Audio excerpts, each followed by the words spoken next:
सुप्रभात बच्चों, क्लास 9 की ज्योग्राफी क्लास में आप सभी बच्चों का बहुत बहुत स्वागत है। बच्चों, हम लोग क्लास 9 का चैप्टर 2 भारत का भौतिक स्वरूप पढ़ रहे हैं, जिसमें पिछले वीडियो में हम लोगों ने प्रायद्वीपीय पठार को पढ़ा। आज हम लोग भारतीय मरुस्थल, तटीय मैदान और द्वीप समूह पढ़ेंगे। इसके बाद हमारा चैप्टर 2 कंप्लीट हो जाएगा।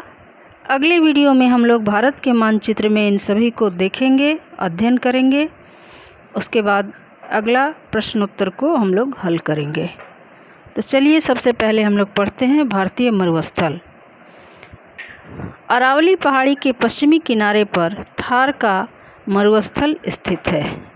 यह बालू के डिब्बों से ढका एक तरंगित मैदान है। इस क्षेत्र में प्रतिवर्ष 150 मिलीमीटर से भी कम वर्षा होती है। इस शुष्क जलवायु वाले क्षेत्र में वनस्पति भी काफ़ी कम है। वर्षा ऋतु में भी यहाँ कुछ सरिताएं ही दिखती है और उसके बाद वो बालू के टीलों में ही विलीन हो जाती है। पर्याप्त जल नहीं मिलने से वे समुद्र तक नहीं पहुँच पाती है। केवल लूनी ही इस क्षेत्र की सबसे बड़ी नदी है।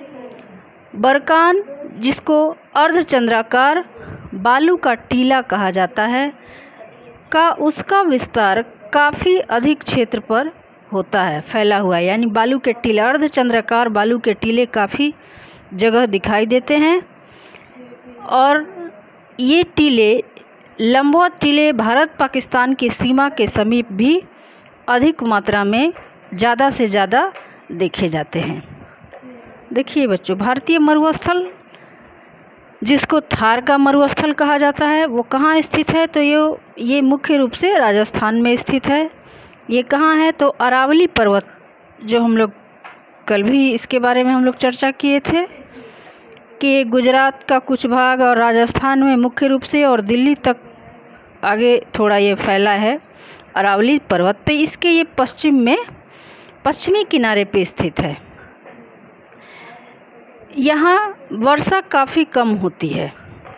इसके कारण यहाँ की जलवायु बिल्कुल शुष्क है, सूखी हुई है। वनस्पति भी इस प्रकार के पाए जाते हैं, जैसे कटीली झाड़ियाँ, छोटे मोटे पेड़ पौधे, कटीली झाड़ी, कटीले पेड़, जैसे खजूर के पेड़, ताड़ के पेड़, उसके बाद वो बबूल के पेड़, जो भी कटीले पेड़ पौधे होते हैं वही वहाँ पाए जाते हैं। और खेती बहुत कम होती है। सघन खेती के लिए ये उपयुक्त क्षेत्र नहीं होता है।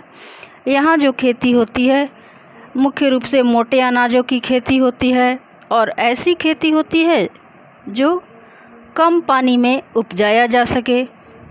तो खेती के लिए भी ये उपयुक्त नहीं है। कम वर्षा होने के कारण वर्षा ऋतु में कुछ नदियाँ ही यहाँ दिखाई देती है, जो समुद्र में जाके नहीं मिलती है। क्योंकि हम इसमें पानी की कमी होती है, इसलिए ये बालू में ही सूख जाती है। यहाँ की प्रमुख नदी है लूनी नदी, और अधिकतर क्षेत्र में यहाँ अर्धचंद्राकार बालू के टीले ही दिखाई देते हैं, और ये टीले अधिकतर भारत पाकिस्तान के सीमा के समीप अधिक देखे जाते हैं। यहाँ अगले हम लोग चित्र में आगे देख लेते हैं, इसके बारे में दिया है।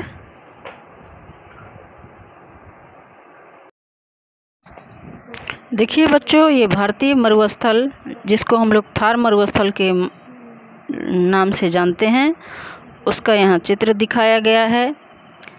यदि आप जैसलमेर जाएं तो बरकान के समूह को देख सकते हैं। राजस्थान में जैसलमेर जाने पे बरकान, जिसको अर्धचंद्राकार बालू का टीला कहा जाता है, उसको देख सकते हैं।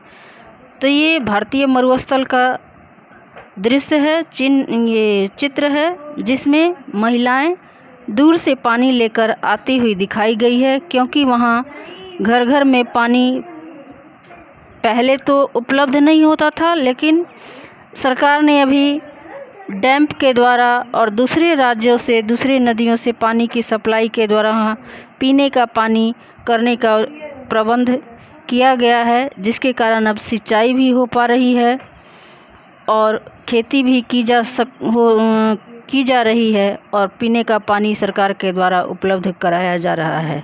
लेकिन जब पहले इस तरह की व्यवस्था नहीं थी तो महिलाएं दूर दूर जाकर घड़े में पानी भरकर ले आती थी और पूरे दिन का पानी जमा करके वो लोग रखती थी।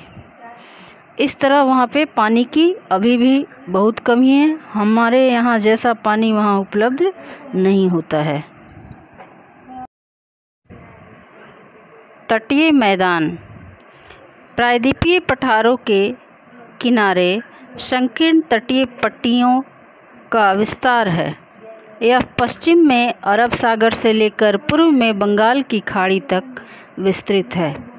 पश्चिमी घाट पश्चिमी तट तथा अरब सागर के बीच स्थित संकीर्ण मैदान है। इस मैदान के 3 भाग हैं। तट के उत्तरी भाग को कोंकण तट, जो मुंबई तथा गोवा के बीच है, मध्य भाग को कन्नड़ मैदान एवं दक्षिणी भाग को मालाबार तट कहा जाता है। इस प्रकार से पश्चिमी घाट जो है वो 3 भागों में बटा हुआ है। उसके बाद है बंगाल की खाड़ी की तरफ। बंगाल की खाड़ी में भी विस्तृत मैदान चौड़ा एवं समतल है। तटीय मैदान उत्तरी भाग में इसे उत्तरी सरकार कहा जाता है, जबकि दक्षिणी भाग में कोरोमंडल तट के नाम से जाना जाता है। बड़ी नदियां जैसे महानदी, गोदावरी, कृष्णा, कावेरी, ये सभी नदियां जो है बंगाल की खाड़ी में जाके गिरती है और विशाल डेल्टा का निर्माण भी करती है। तो इसके बारे में हम लोग आगे पढ़ेंगे, पहले इसको समझ लेते हैं। पश्चिमी घाट का वो क्षेत्र जो समुद्र तटीय क्षेत्र है, समुद्र से टच में है, जो गुजरात से के पास से शुरू हुआ है और नीचे केरल, तमिलनाडु तक वो फैला हुआ है, पश्चिम के तरफ अरब सागर के ओर। इसको 3 श्रेणियों में बांटा गया है। पहला है, इसके पहले भाग को कोंकण तट कहा जाता है, जो मुंबई तथा गोवा के बीच का भाग है। उसके बाद बीच वाले भाग यानी मध्य भाग को कन्नड़ तट या कन्नड़ मैदान के नाम से जाना जाता है और तीसरे भाग को दक्षिणी भाग यानी सबसे नीचे वाले भाग को मालाबार तट के रूप में जाना जाता है। तो पश्चिमी घाट 3 भाग में हो गया। उसके बाद हम लोग पूर्वी घाट के बारे में पढ़ेंगे, जो कि बंगाल की खाड़ी के ओर स्थित है। तो इसमें और ये जो मैदानी क्षेत्र हैं, तटीय मैदान, वो काफ़ी पतले हैं। अब उत्तर भारत के मैदान की तरह यह चौड़ा लंबा विस्तार इसका नहीं है, चौड़ाई जो है इसकी कम है। तो बंगाल की खाड़ी का विस्तार, बंगाल की खाड़ी के तरफ पूर्वी घाट का विस्तार है। इसके भाग को अब हम लोग जान लेते हैं। उत्तरी भाग यानी पूर्वी घाट का सबसे ऊपरी भाग, उत्तरी भाग को उत्तरी सरकार के नाम से जाना जाता है, जबकि दक्षिणी भाग, नीचे वाले भाग को कोरोमंडल तट के नाम से जाना जाता है, जिसमें बड़ी बड़ी नदियाँ जैसे कौन सी नदी, महानदी, गोदावरी नदी, कृष्णा नदी, कावेरी नदी, ये सभी नदियाँ जाकर बंगाल की खाड़ी में गिरती है और लंबे कुछ क्षेत्रों पर उसके आसपास डेल्टा का निर्माण करती है। तो इस प्रकार से पश्चिमी घाट भी 3 श्रेणियों में ही बटा हुआ है।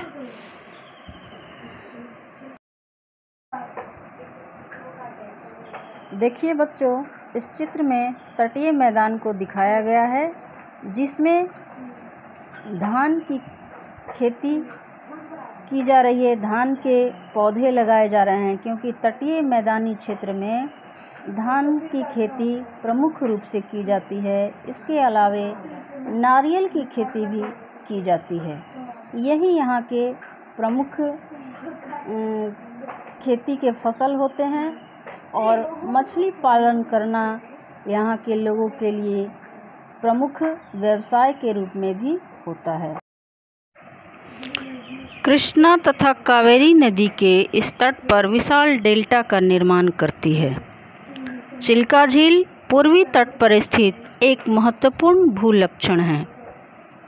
क्या आप जानते हैं चिल्का झील भारत में खरे पानी की सबसे बड़ी झील है। यह उड़ीसा में महानदी डेल्टा के दक्षिण में स्थित है। तो ये जो डेल्टाई क्षेत्र होते हैं वो खेती के लिए बहुत अच्छे क्षेत्र माने जाते हैं, क्योंकि पानी की अधिकता होती है और यहाँ की जो मिट्टी होती है उसका हमेशा पुनर्निर्माण होता रहता है, जिसके कारण ये काफ़ी उपजाऊ होती है। तो इस क्षेत्र में धान की खेती प्रमुखता से होती है। ऐसे धान की खेती भारत में सबसे अधिक जगहों पे की जाती है। अब अगले टॉपिक हम लोग द्वीप समूह को पढ़ेंगे। द्वीप समूह आप पहले ही देख चुके हैं कि भारत का मुख्य भाग अत्यधिक विशाल है। इसके अतिरिक्त भारत में 2 द्वीपों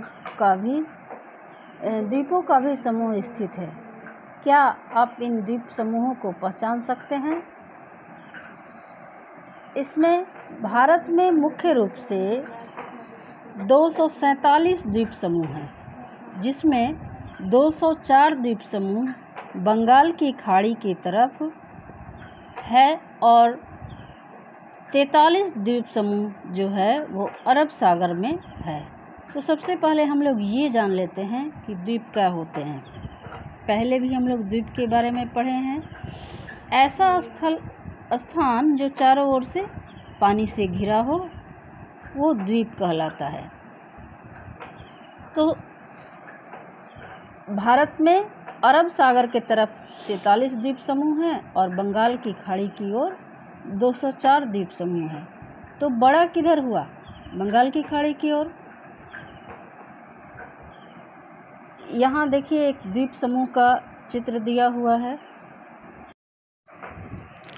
केरल के मालाबार तट के पास स्थित लक्षद्वीप की स्थिति को ज्ञात कीजिए। हम लोग मानचित्र में देखे हैं कि जो अरब सागर के तरफ का तट है उस तरफ लक्षद्वीप है। अरब सागर में द्वीपों का यह समूह छोटे प्रवाल द्वीपों से बना है। पहले इसको लकाद्वीप, मिनिकॉय तथा एनिम द्वीप के नाम से भी जाना जाता था। इसके अलग अलग नाम थे पहले, लेकिन 1973 में इसका नाम लक्षद्वीप रखा गया। यह 32 वर्ग किलोमीटर के एक छोटे से क्षेत्रफल में फैला है।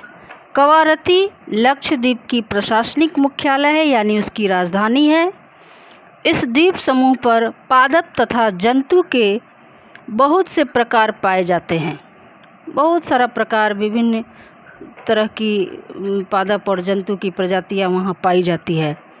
पिटली द्वीप इसी का एक भाग है, जहां मनुष्य का निवास नहीं है। मनुष्य वहां निवास नहीं करते हैं। वहां एक पक्षी अभयारण्य है। अब हम लोग बंगाल की खाड़ी में उत्तर से दक्षिण की तरफ फैले द्वीपों की श्रृंखला को ध्यान दीजिए। देते हैं हम लोग कि ये अंडमान निकोबार द्वीप समूह है। यह द्वीप समूह आकार में बड़े होते हैं, क्योंकि यहाँ तो कितना 43 यानी 43 बताया गया और इधर 204 है। तो अंडमान निकोबार बड़ा है लक्षद्वीप से।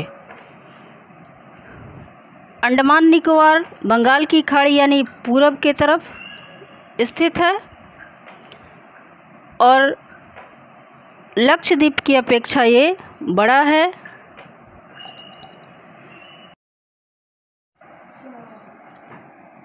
यह द्वीप समूह आकार में बहुत बड़े हैं, संख्या में बहुत बहुल तथा बिखरे हुए हैं। छोटे छोटे टुकड़ों के रूप में हम लोगों को दिखाई देता है।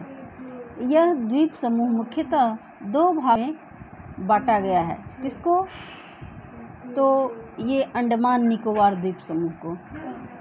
उत्तर में अंडमान तथा दक्षिण में निकोबार। यह माना जाता है कि यह द्वीप समूह निमज्जित पर्वत श्रेणियों के शिखर हैं। ऐसा माना गया है कि ये हिमालय पर्वत के ही छोटे अंश हैं।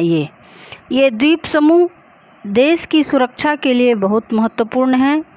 इन द्वीप समूहों में पाए जाने वाले पादप एवं जंतुओं में बहुत अधिक विविधता है।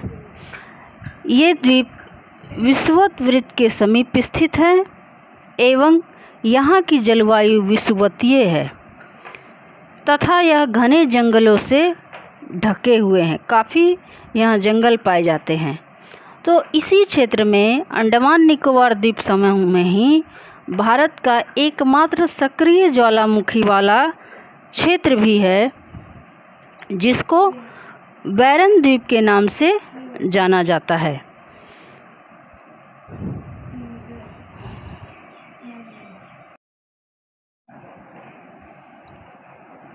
विभिन्न भू आकृति विभागों का विस्तृत विवरण प्रत्येक विभाग की विशेषताएं स्पष्ट करता है, परंतु यह स्पष्ट है कि ये विभाग एक दूसरे के पूरक हैं और वे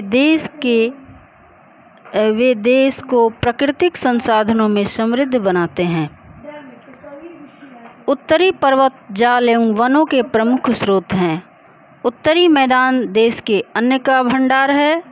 इसमें प्राचीन सभ्यताओं के विकास को आधार मिला है। पठारी भाग खनिजों के भंडार हैं, जिसमें देश के औद्योगिकरण में विशेष भूमिका निभाई है।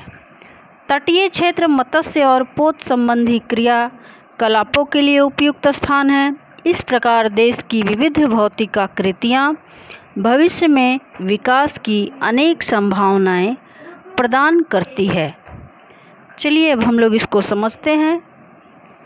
विभिन्न भू आकृति विभागों का विस्तृत विवरण प्रत्येक विभाग की विशेषताएं स्पष्ट करता है। अब जितने भी भू आकृति के बारे में हम लोगों ने अभी तक पढ़ा इस चैप्टर में, वो सब की कुछ खासियत है जो भारत के लिए बहुत ही अच्छा है, क्योंकि इन विविधताओं के कारण जो उनकी खासियत है उसका पूरा लाभ भारत को मिल रहा है। शायद किसी अन्य देश में इस तरह की भू आकृतियाँ नहीं पाई जाती है और उसका लाभ उस देश को नहीं मिल पाता, लेकिन हमारे देश को इसका पूरा लाभ मिल पा रहा है।